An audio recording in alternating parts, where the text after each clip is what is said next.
வணக்கம், welcome to ராஜா மகம். இன்றைக்கி என்ன பார்க்க போகிறோம் அப்படின்னா, டெரஸ் கார்டன் க்ளீனிங் தான் பண்ண போகிறேன். நான் தோட்டத்தை ரொம்ப நாளாக பராமரிக்காமல் விட்டுட்டேன். இப்போ கொஞ்சம் கொஞ்சமாக பராமரிச்சுக்கிட்டு வரேன். இன்றைக்கி அந்த க்ளீனிங் வேலைகளெல்லாம் பார்க்கலாம் அப்படின்ட்டு இருக்கேன். செடிகளெல்லாம் கட் பண்ணி அதுக்கு தேவையான உரங்கள் போட்டு கிளறி விட்டு எல்லா வேலைகளையும் பார்க்கணும் அப்படின்ட்டு நான் மாடியில் நிற்கிறேன். வாங்க வீடியோக்குள்ளே போகலாம்.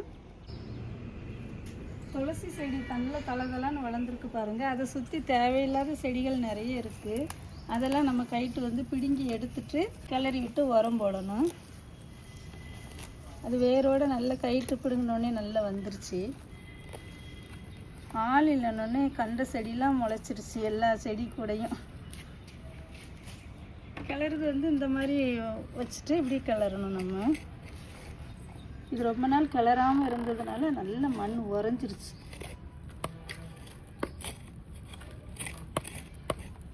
இன்னொரு டூல்ஸ் இருக்குது, அதை வச்சு நம்ம கிளறலாம். அது கிளறதுக்கு குறைஞ்சதுனால எடுக்க முடியல.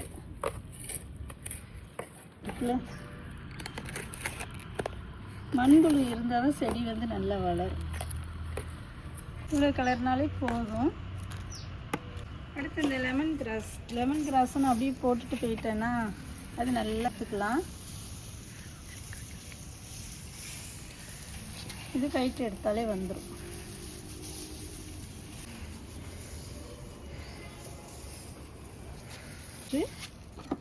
இதே நல்ல இந்த மண் நல்ல உரையில இது நல்லா இருக்கு. இயற்கையான உரம் போட்டதுனால இந்த மண்புழுலாம் அப்படியே அழகாக தொட்டியில் இருக்கு. விவசாயிகளின் நண்பனே மண்புழு தானே. இந்த புழு தெரியுதா? இந்த எவ்வளோ பெரிய மண்புழு. கலர நான் நிறைய வரும். இது மருந்து அடிக்காமல் இயற்கை உரம் போடுதுன்னா அதனால தான் புழுலாம் நல்லா வளர்ந்துருக்கு.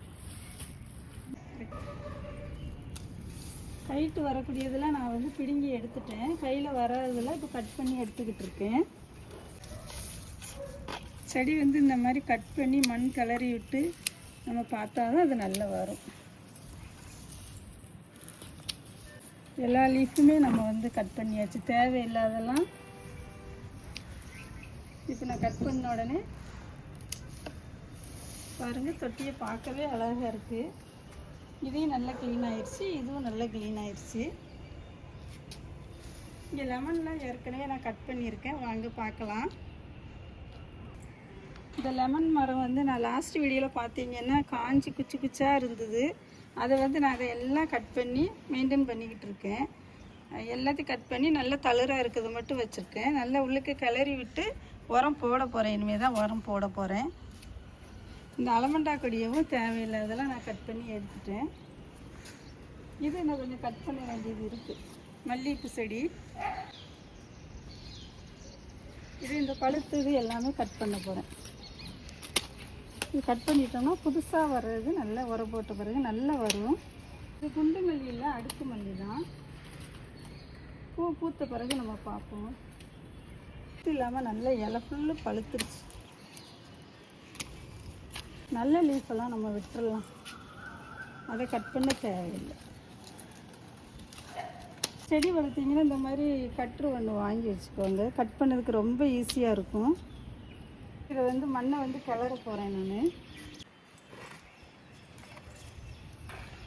இந்த மாதிரி கிளறி விடணும். கிளறி விட்டால் தான் வேர் வருது. கிளறி விடுதப்போ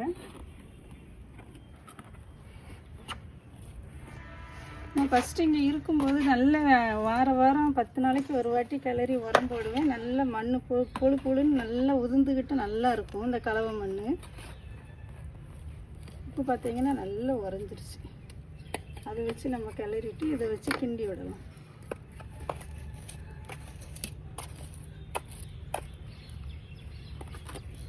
செடி பராமரிக்கிறது இப்படி தான் பராமரிக்கணும். மாடி தோட்டம் தொட்டி செடி அப்படின்னா அட்லீஸ்ட் 15 நாளைக்கு ஒரு வாட்டியாவது இந்த மாதிரி கிளறி விட்டு நம்ம உரம் போடணும்.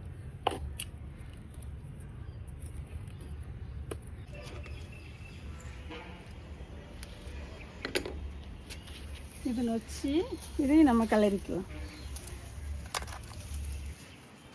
இது கொஞ்சம் கட் பண்ணிவிட்டு கிளறினா தான் நல்லாயிருக்கும்னு நினைக்கிறேன். இலைகள்லாம் நல்லா இருக்குது, கட் பண்ண வேண்டாம்னு நினச்சேன். கிளறதுக்கு இடமே இல்லை.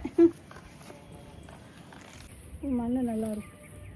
வளர்ன உடனே புதுசாக செடி நட்ட மாதிரி மண் புது மண் மேலே வந்துருச்சா, அதில் தூசிலாம் நம்ம எடுத்துக்கலாம்.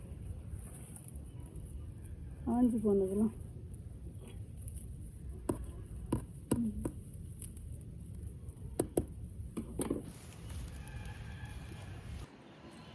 இந்த பாம்ஸ் வந்து மண் இல்லாமல் வேர்லாம் வெளியே தெரிஞ்சிருச்சு. வேறு பாட்டுக்கு மாற்றலாம் அப்படின்னு இருக்கும்போது என்னால் இதை மாற்ற முடியல. வெளியே இருந்து ஆள் கூட்டிகிட்டு வந்து தான் இந்த செடியை எடுத்து வேறு மண் மாற்றணும். வேரெல்லாம் கட் பண்ணிவிட்டு அதெல்லாம் முடியலனால அப்படியே வச்சுட்டேன். துளசி தலதலான்னு நல்லா இருக்குது. இதையும் நம்ம வந்து மண்ணெல்லாம் கிளறி விட்டுட்டு உரம் போட போகிறேன். இது செம்பருத்தி இன்றைக்கி அழகாக பூத்து, செம்பருத்தி அழகாக பூத்துருக்கு இன்றைக்கி. இதுலேயுமே மாவு பூச்சிலாம் இருக்குது. அது வந்து நல்லா தண்ணி ஊற்றி கழுகி விட்டுட்டு அப்புறமேல் நம்ம மருந்து அடிக்கணும், இயற்கை மருந்து அடிக்கணும். அது அடுத்த வீடியோவில் கூட பார்க்கலாம் மருந்து அடிக்கிறத. இதையுமே சரி பண்ணிட்டேன். இன்சுலின் செடி இதுவும் ரொம்ப காடு மாதிரி வளர்ந்துருந்தது, சரி பண்ணி வச்சுருக்கு. இந்த பாம்ஸ் எல்லாம் இனிமேல் தான் கட் பண்ணணும். கட் பண்ணிவிட்டு நம்ம வந்து உரம் போடுறது வந்து பார்க்கலாம். நம்ம இப்போ செடிக்கெல்லாம் உரம் போடலாம். மண்புழு உரம் தான் நான் போடுவேன். கிளறி விட்டுட்டு தான் நம்ம வந்து உரம் போடணும். அப்புறம் தண்ணி நம்ம ஊற்றும் போது எல்லாம் சரியாயிடும். பெரிய செடிக்கு 100 கிராம் 150 கிராம் அளவு போடுவேன். ஒவ்வொரு செடியை பொறுத்து தான் உரம் போடுறது. இப்படி சுற்றி மண்ணில் போடலாம், வேறு பகுதியிலையும் செடியோட அடிப்பகுதி மூட்லேயும் போடலாம் உரம்.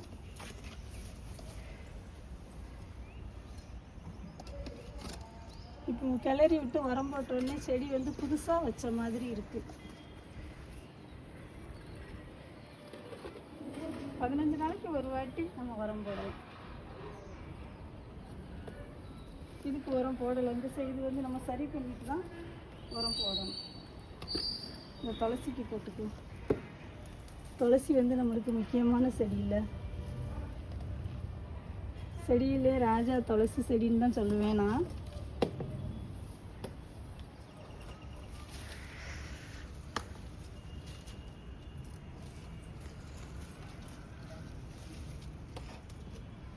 அப்புறம் இந்த துளசிக்கு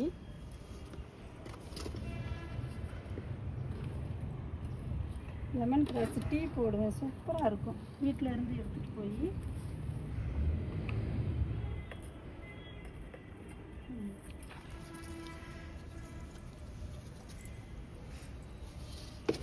இன்சுலின் செடிக்கும் போட்டுக்கலாம். இது கிளற முடியல, ஏன்னா அவளுக்கு நிறைய செடி வளர்ந்துருக்கா, அதனால கிளற முடியல. இன்னமும் கொஞ்சம் கட் பண்ணி சரி பண்ணி தான் இதை மண்ணை வந்து நல்லா கிளறி விடணும். அப்படின்னாலும் இது நல்லா வந்து மண்ணெல்லாம் கிளறி விட்டு மண்புழு உரம் போட்ட உடனே பார்க்கவே அழகாக இருக்குது. இந்த மாதிரி நம்ம வந்து கட் பண்ணி மெயின்டைன் பண்ணால் தான் நான் தொட்டியில் உள்ள செடி நல்லா வளரும், பார்க்கவும் ரொம்ப அழகாக இருக்கும். நம்ம செடியை பார்க்கும்போது மனசுக்கு ரொம்ப சந்தோஷமாக இருக்கும். நம்ம அடுத்தடுத்து நான் இந்த மாதிரி வார க்ளீனிங் வேலைலாம் பார்ப்பேன், செடியை பராமரிக்கிறதுலாம். இந்த சைடு ஃபுல்லாக இப்போ சுத்தம் பண்ணியாச்சு. அந்த பக்கம் பார்த்திங்கன்னா காடு மாதிரி வளர்ந்துருக்கு.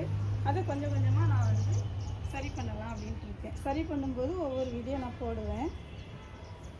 இந்த மாதுளம்பழம், இந்த மாதுளை வந்து நான் போன வீடியோவில் போட்டிருக்கேன், இப்போ பார்த்துருப்பீங்க.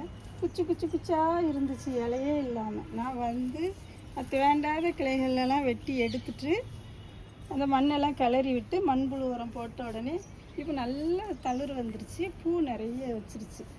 போன வாட்டி பார்த்தீங்கன்னா ஒரு பூ கூட இருக்காது. நம்ம செடியை வந்து மெயின்டைன் பண்ணுறதுல வளர்க்குறதுல தான் இருக்குது. அதை வந்து நல்லா வளர்க்கணும், நல்லா வளரணும் அப்படின்னு நம்ம மனசில் நினச்சிக்கிட்டு நம்ம பண்ணாலே அந்த செடிகள் வந்து நல்லா வளரும். அது கூட பேசுவேன் நான் டெய்லி, நல்லா வளரணும் காய்க்கணும் அப்படின்னு சொல்லி பேசுவேன். அது சொன்னதெல்லாம் கேட்குற மாதிரி என் மனசுக்கு தோணும். அடுத்து விதைகள் வந்து வச்சுருக்கேன், அதை வந்து எப்படி போடலாங்கிறது நம்ம பார்ப்போம். இப்போ நான் வந்து விதைகள்லாம் போட்டு விட போகிறேன் புதுசாக. முன்னாடி வந்து எல்லா செடியுமே ஒரு சில பிளான்ட்டுகள்லாம் நானே விதை வாங்கி வீட்டிலையே முளைக்க வச்சு கண் எடுத்து நான் நட்டு விடுவேன். அந்த வகையில் இன்றைக்கி வந்து கத்திரிக்காய் விதை வாங்கி நான் வந்து போட்டிருக்கேன். மண் கலவை வந்து நல்ல பொழுன்னு இப்படி உப்பு உதுந்த மாதிரி இருக்கணும். இப்படி போட்டு விட்டுட்டு நம்ம ஒன்றும் பண்ணக்கூடாது, லேசாக அப்படி கைட்டு இது பண்ணிவிட்டு அதுக்கு மேலே மண்புழு உரம் போட்டு விட்டுருவோம். போட்டு விட்டுட்டோம்னா நல்லா வளர்ந்துடும். இப்படி மண்புழு உரத்தை மேலே வந்து தூவி விட்டுடலாம் நம்ம. அடுத்து என்ன விதை போட போகிறேன்னா மல்லி விதை, கொத்தமல்லி. அதை வந்து நம்ம இப்படி கைட்டு லேசாக அப்படி கசக்கிக்கிட்டு போட்டு விடுவோம். முன்னாடி நான் ஒரு வாட்டி போட்டிருக்கேன், நல்லா வளர்ந்தது. இந்த வாட்டி இது எப்படி வருதுன்னு பார்ப்போம். நல்ல விதை நல்லா வரும்னு சொல்லி தான் கொடுத்தாங்க.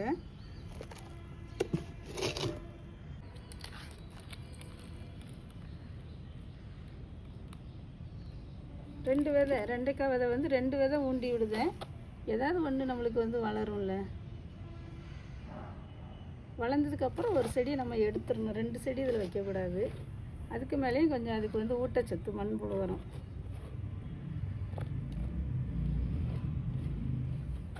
நம்ம விதையெல்லாம் போட்டாச்சு.